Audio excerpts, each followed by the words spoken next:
inshallah. And not because you're here, by the way, this is a disclaimer, it doesn't mean that you're doing it, okay? So just, this is more of raising awareness for everybody. And, also a lot of us are parents, and our children may, find themselves into that. And so the whole thing should be really in that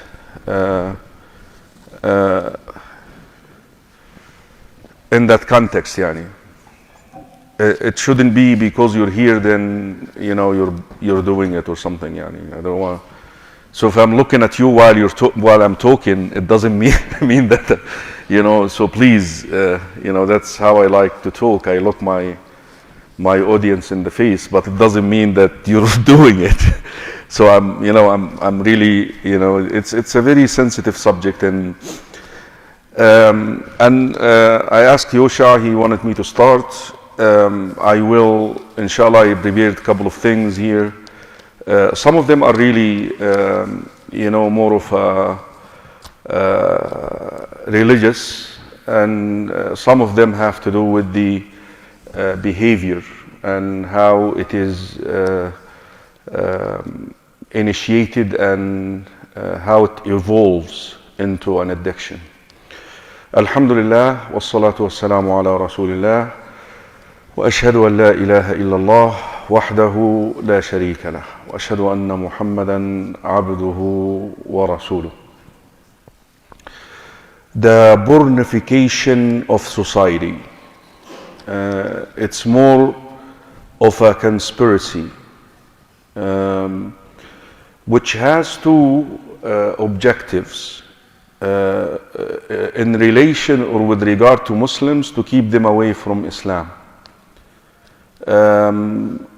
With regard to the human society, the non-Muslim in general, it's a money-making industry. Exactly like medicine, pharmaceutical, and a lot of you may be aware that it's actually free, but it is free until you develop a very strong habit, or actually the word addiction, habit is not correct, and you actually will be willing, the person will be willing to pay for it. And I will explain to you how it goes. But let me introduce the subject by saying there are two types of fitan we are tested with. Fitnatan عظيمتان ابتلينا بهما.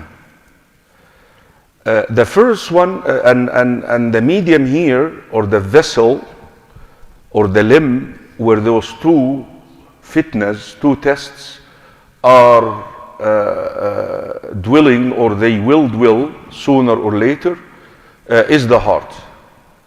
The Prophet ﷺ mentioned that the heart is the source of soundness and wickedness of the rest of the body, based on hadith al-Nu'man ibn Bashir radiyallahu anhu. That the first type of fitna in the area of the knowledge of the religion. They call it shubuhat. That you have a misconception about the religion itself.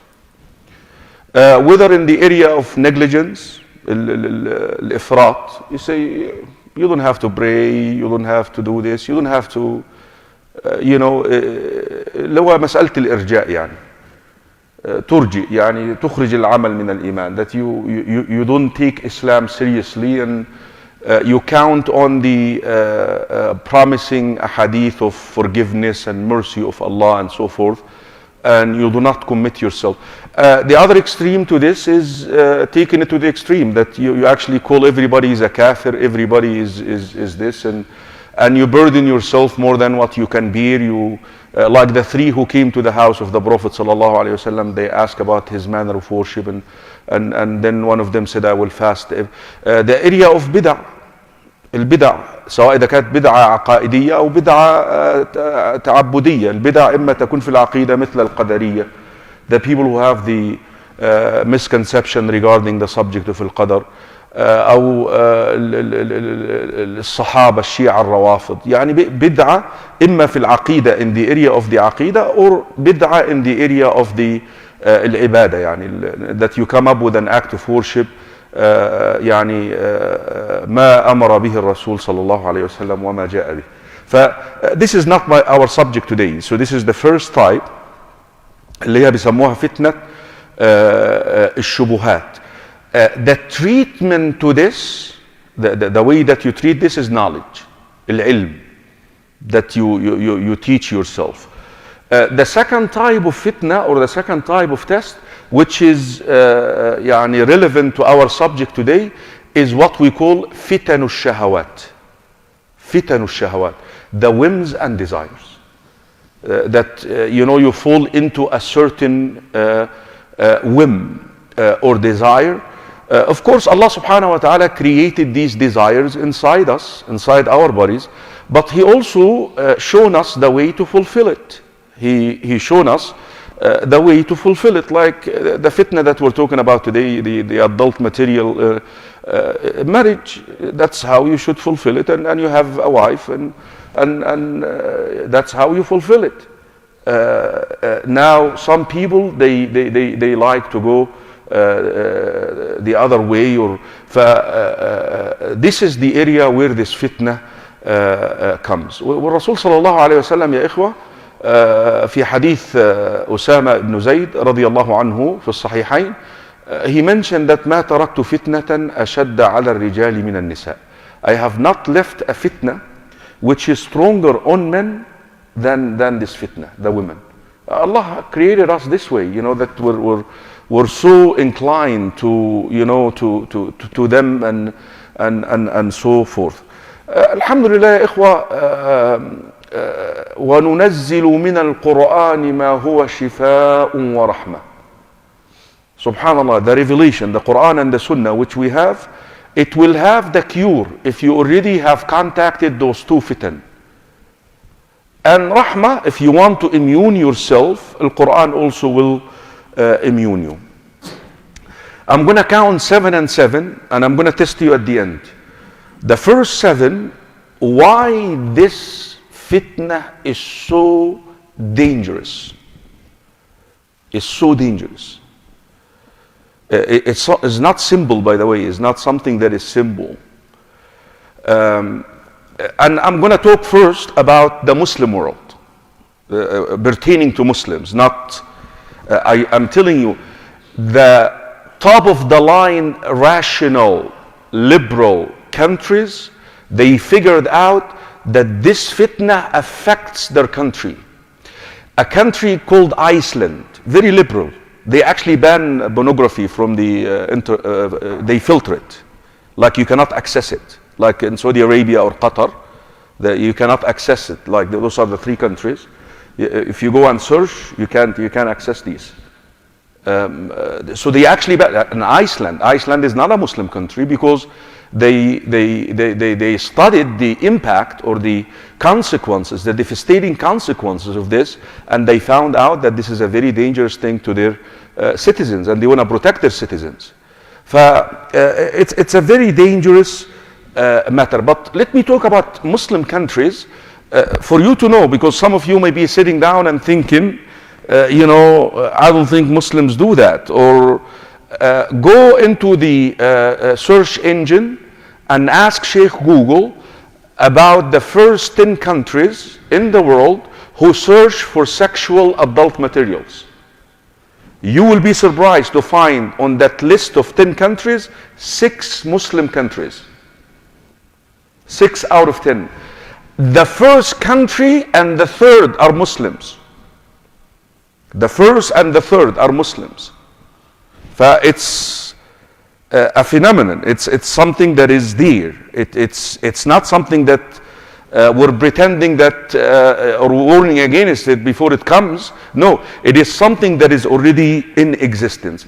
To the extent, ya ikhwa, that I read something very interesting by a politician. He said that we do not have to bomb the Muslim world anymore. We just have to throw the P bomb on them. P stands for what? I'm sorry, Egyptians have issues with P and B. You know, P stands for what? Pornography. Or we could sell to them for have them watch for free the Bay Watcher. I'm assuming that all of you are innocent here, that you guys don't know who's the Bay Watchers. Nobody knows the Bay Watchers here. You guys are so innocent. Bay Watchers is a what do you call this, soap opera series of basically women in California working as lifeguards. And you know, to work as a lifeguard, what do you have to wear? Right? And they choose those interesting women to be out there and we just have to, and subhanallah, ikhwa, wallahi, you go back to Egypt, I tell you, Egypt is, you know, you can have, you know, here in America, for example, for you to have certain channels, you have to pay for it. Like NBC, MBC, Fox, all these channels, you have to pay for it. Wallahi, in Egypt, you can have up to 2,000 channels for free. All what you have to do is get a dish and just put it on a little receiver, and you just have to go through. And all these movies which we watch and we pay money for is for free. For free there. So this is actually a reality. This is a reality. And so the whole thing is really dangerous. Is really dangerous. So we should be talking about it. The second point I want to make is pornography is an addiction, not a habit. And again, go back and ask Sheikh Google to draw the distinction between an addiction and a habit. One of the criteria is an addiction controls you, but you control the habit. So an addiction is in control of you. So you feel that urge, I gotta do this. I gotta do this. But a habit, you control it. You can stop it, you can start it whenever you want. And that's the big difference between you and them. According to American lawyers, and I'm not talking about Muslims here, pornography is reason number one for divorce in America. Some of you may divorce pornography. How they are connected? Oh, you will be surprised. And I'm glad Dr. Hisham is here. He can help me with these medical terminologies. They tell you that what triggers me and you to do something is a substance in the brain called dopamine. Dopamine. So for you to do something, the brain produces a substance which the verb stimulates, right? Stimulates you, get you excited. Man, I gotta do this. You know, I gotta go do this. I gotta do this. So when you watch, and I'm sorry I'm saying you, but that's how I speak. You know, when they watch, okay, these videos, which are number one, artificial, virtual, has nothing to do with reality. Then your brain produces that dopamine that you become so excited, you become so stimulated in a way. Now here is the danger.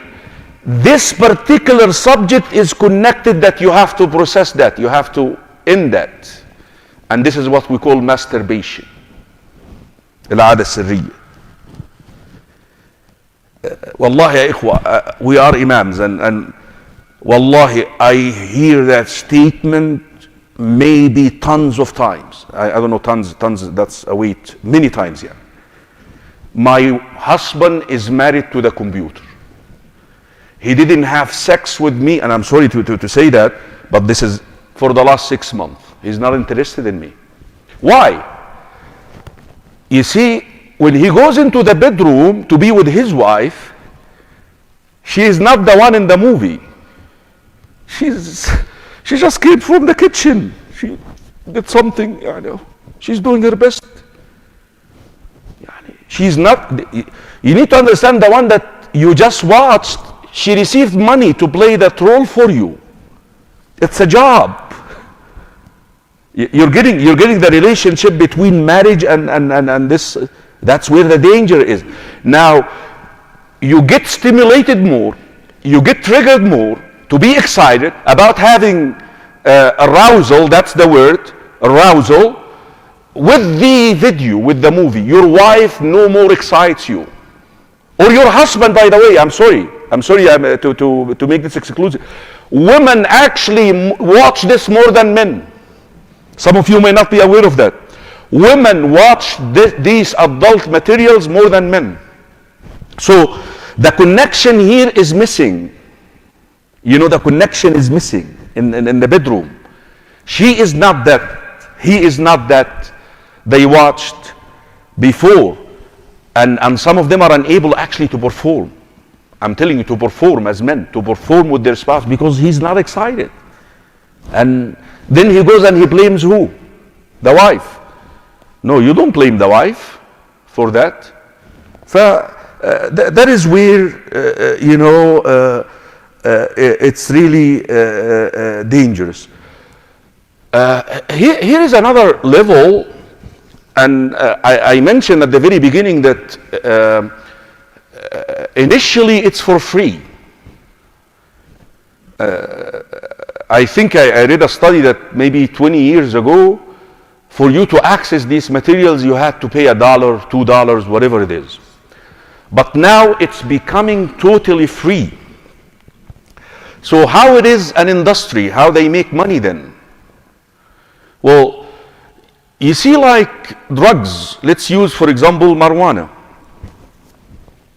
You know, being addicted to marijuana is going to get you high, maybe the first joint, the second joint, the third joint, the fourth joint. But after that, by the way, if you smoke marijuana for a month or two, it's not going to get you high anymore. That joint is not going to get you high. Get them high, I'm sorry, not you. Oh man, get them high. Is not going to do it. So what do you need to do? Whether increase the volume, because the dopamine is not going to be produced. That joint is not going to produce the sufficient dopamine to get you going. So whether you're going to have to upgrade the quantity, I mean the quality here is not befitting, but you have to watch other stuff. The person has to watch other stuff. So you have to go into sniffing or into shots, or you have to double alcohol with marijuana. And people who are into that industry, guys, I don't know about this, I just studied this, okay? I'm talking to you like I came from there. But you know, what I'm trying to say is you need to upgrade yourself to be excited. Likewise, any addiction is like that. You see, that simple video which excited that person is no longer going to do it. Now he want to watch longer hours, or here is the danger. This person may find himself engaging in a very abnormal sexual trendings, like things that you never even imagined that you would be watching. You would actually look down upon. But that's how shaitan gets to you. And that's where the danger, and that's why countries like Iceland did this. Number five, right? 5, the danger of this, it's very, very accessible, easy to access now. You know, you go to the search engine and you just, just put the wrong letters. Whoop. And then the curiosity is there. Especially amongst the ikhwa, they tell you the ages 13 to 17 is the age, the highest 90% of the people. 13 to 17. Why? Because of the subject of what? Of curiosity. So it's very accessible. You know, phone, internet is everywhere. Wi-Fi now. And you know, in England they made Wi-Fi to be a right of the citizens, like water, like electricity, that the country has to what? Imagine this. You no longer have to, because it's a necessity now. You can't you can access it. And the second thing, ya ikhwa, or the number six here. So we're done with the danger. So we can talk about the cure. Is it's a secret world.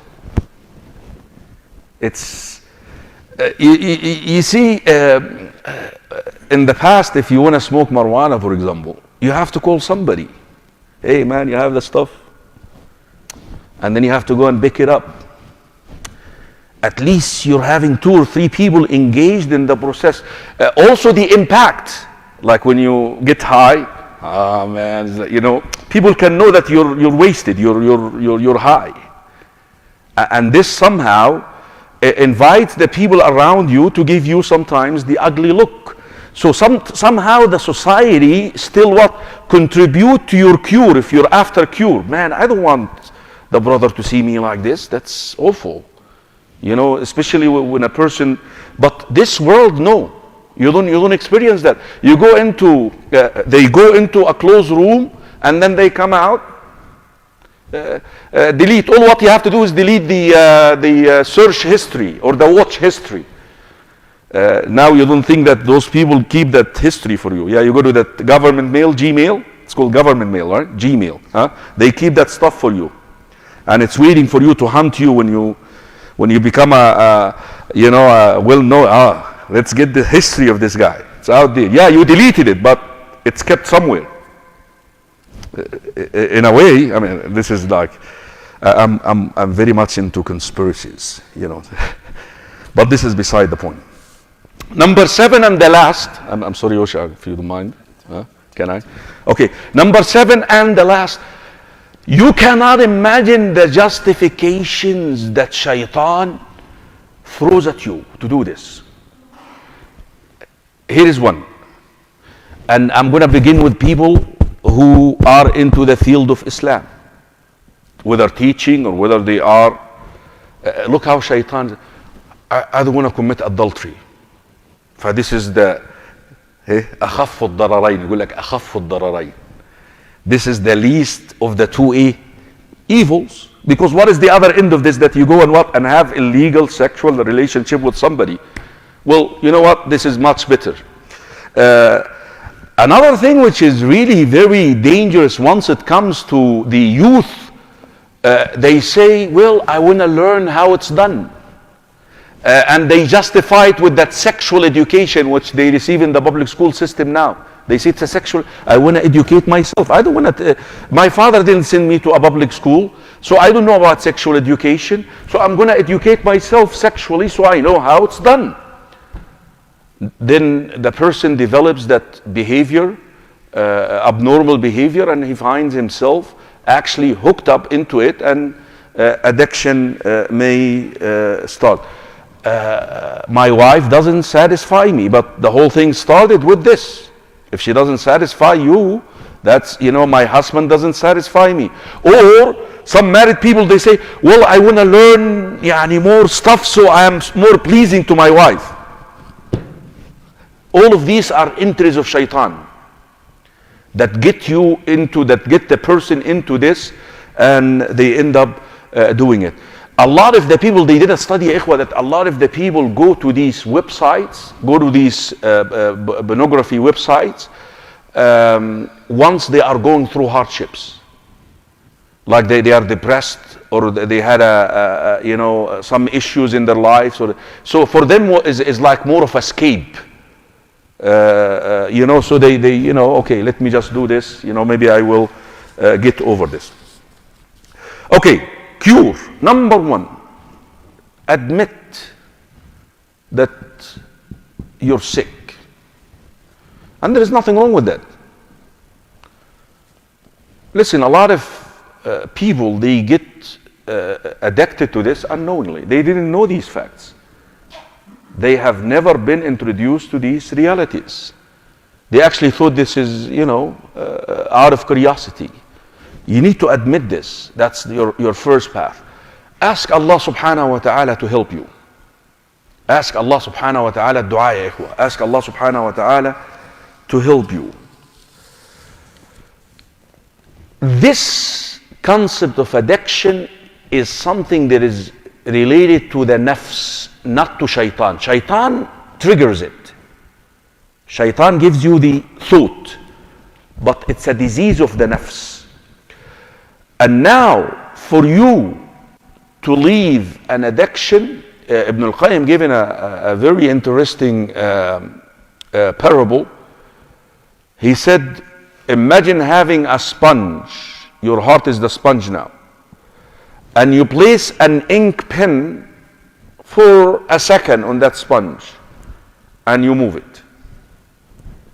You're going to end up with what? Easy to wash. Done. But keep that ink pen on that sponge for a while. What is going to happen to the ink? It will penetrate. Ibn al-Qayyim is trying to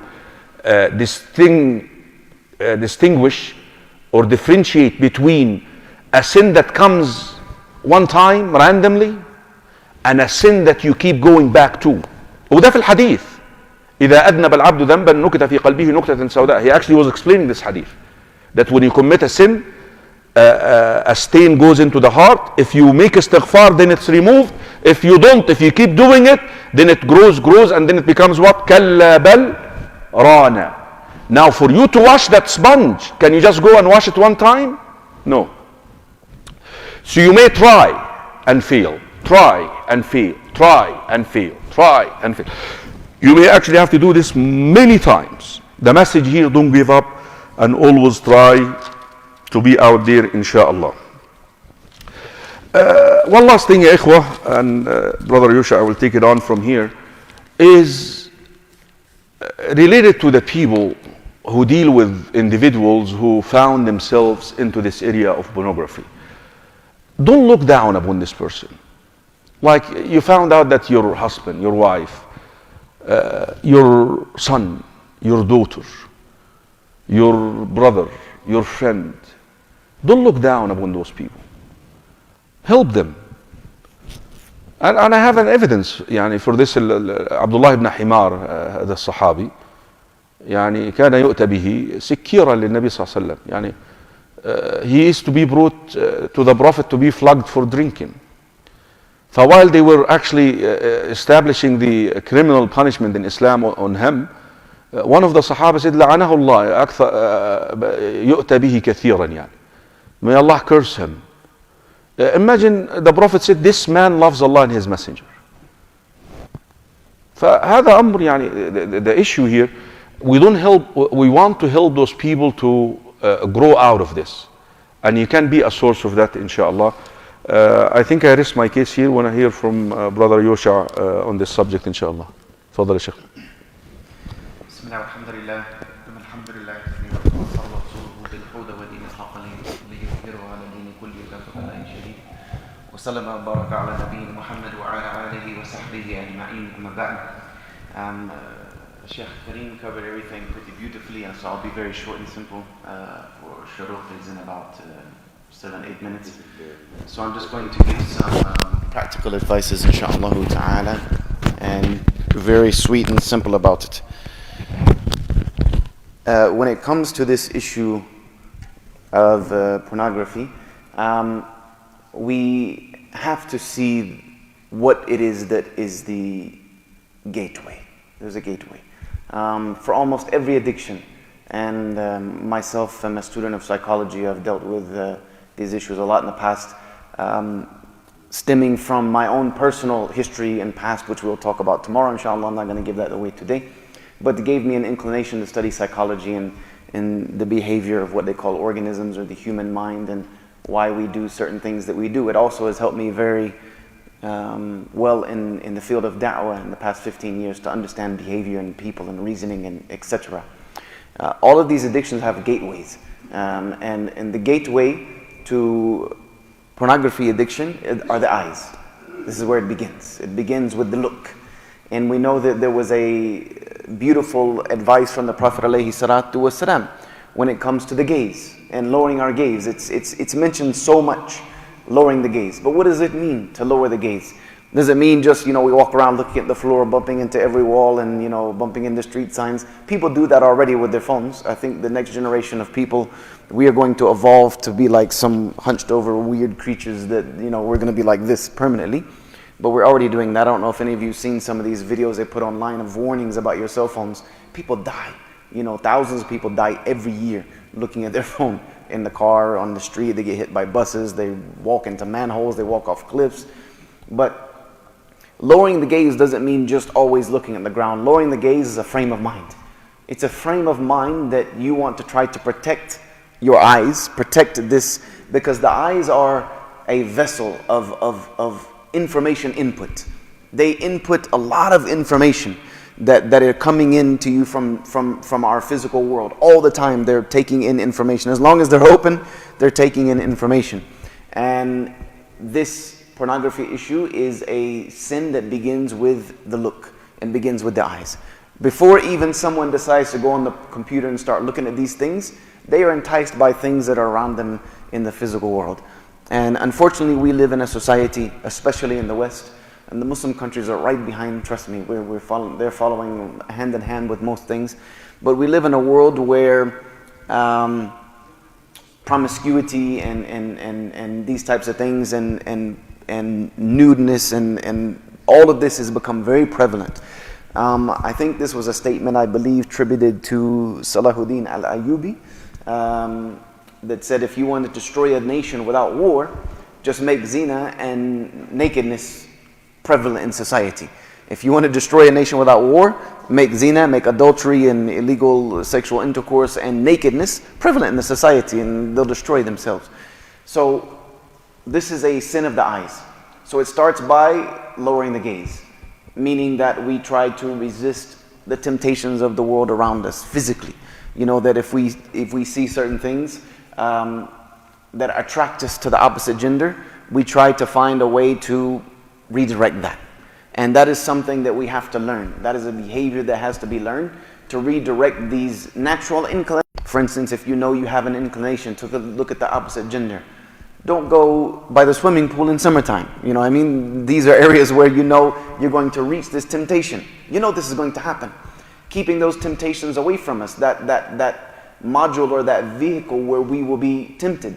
For instance, if pornography is a problem that you have, take these types of things off your phone that are going to lead you to that. There's certain apps where you can become what they call incognito. You can go hidden on the internet and stuff like that. If you have a public computer in your house, put it in a room where everybody has to watch it. We're in a public room where everybody has to see it.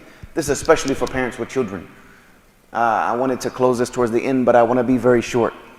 Parents, you need to know what your children are doing online. You are not going to lose your children as quickly in the physical world as you will lose them in the virtual world. This is a new reality for us as parents. I have 3 children, alhamdulillah. One who is a 14-year-old, about to be a 14-year-old. So I understand, that prime age as Sheikh Karim was talking about, 13 to 19. You have to know what your children are doing online. If they have smartphones, you should always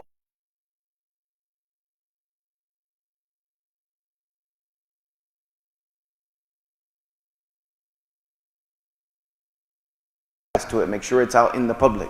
Watch your children. You will lose them online and you won't even know it. They're not going to run off anymore and do things behind your back, and they do it right in front of your face now, on their phones or on their tablets or on their computers. So restricting yourself from that environment. Also reminding yourself that this sin is being perpetuated by something that Allah subhanahu wa ta'ala has given you as a ultimate gift. Vision, sight, the eyes. These eyes are a gift from Allah subhanahu wa ta'ala. And these eyes are going to be something that are going to be questioned. As Sheikh Karim said, you can delete your browser history, from the most public view. If somebody really wants to get into it and knows computers, they'll find everything you've done on your computer anyway. That hard drive does never, ever, ever completely gets rid of everything. It's always stored memory somewhere. But you cannot delete your browser history from Allah subhanahu wa ta'ala. And on the day of Qiyamah, we know that Allah Jalla wa Ala will not just question us personally. He will question our faculties. Our eyes will be questioned and they will give account. Our hands will be questioned and they'll give account. They'll bear witness for or against us. Our feet are going to be questioned and give account. Our tongue is going to be questioned and give account. All of these things are going to be given the vehicle to speak. So what are your eyes going to say about the things that you looked and you witnessed at? Allah subhanahu wa ta'ala commanded us in the Quran. He didn't command us to not commit zina. He said, وَلَا تَقْرَبُوا زِنَا إِنَّهُ كَانَ فَحِشًا وَسَاءَ سَبِيلًا. Don't even go near it. Don't approach it. Don't go down that road. If you know that this is an area of temptation for you, don't go there. Don't go around it. And this will be something that can create a barrier.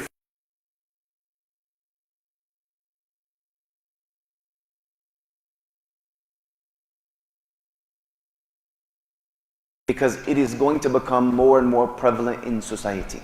It is not going to go away. It is not going to get harder to come by. It's going to get much easier to come by.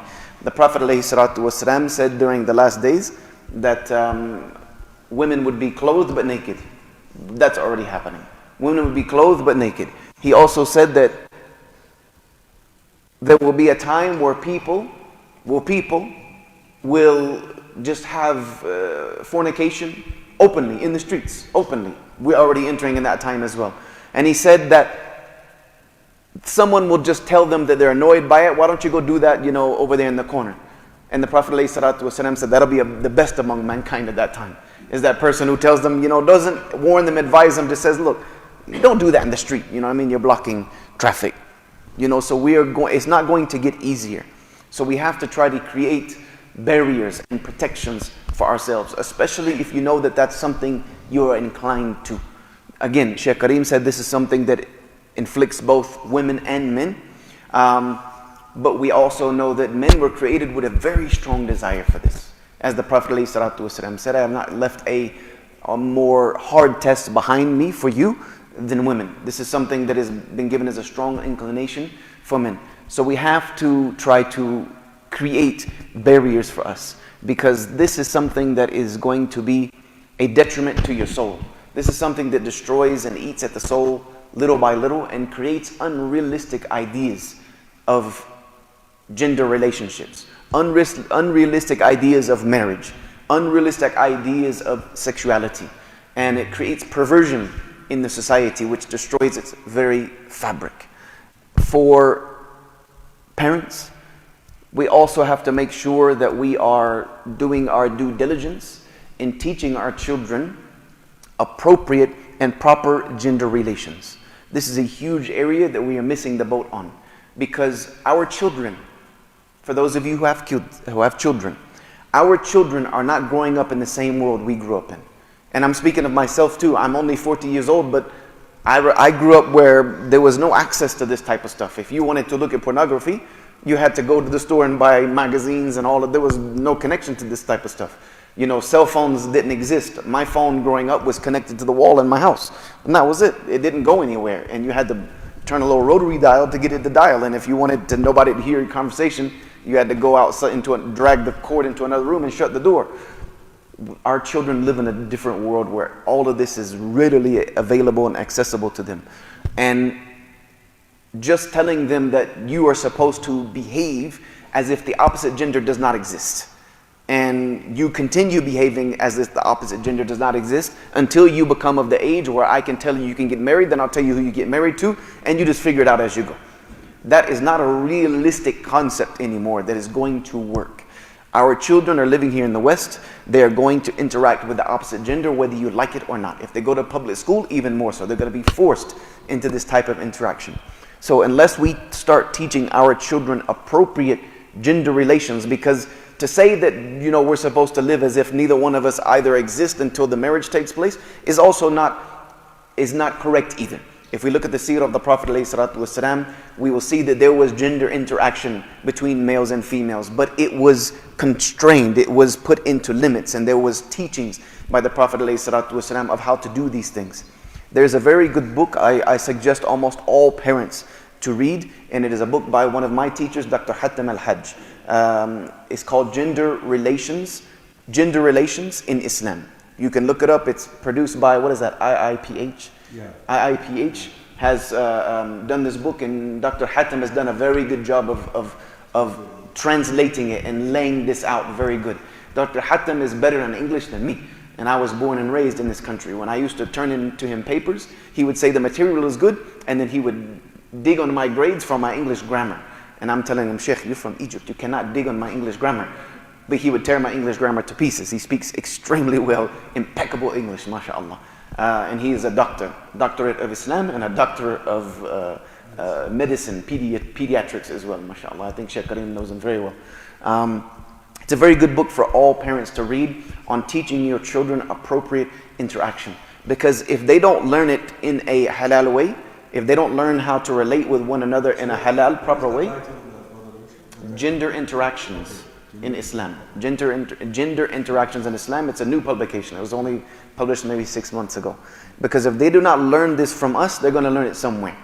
This is our job as parents, as educators, as community leaders, to teach our youth how to interact with one another without losing their mind.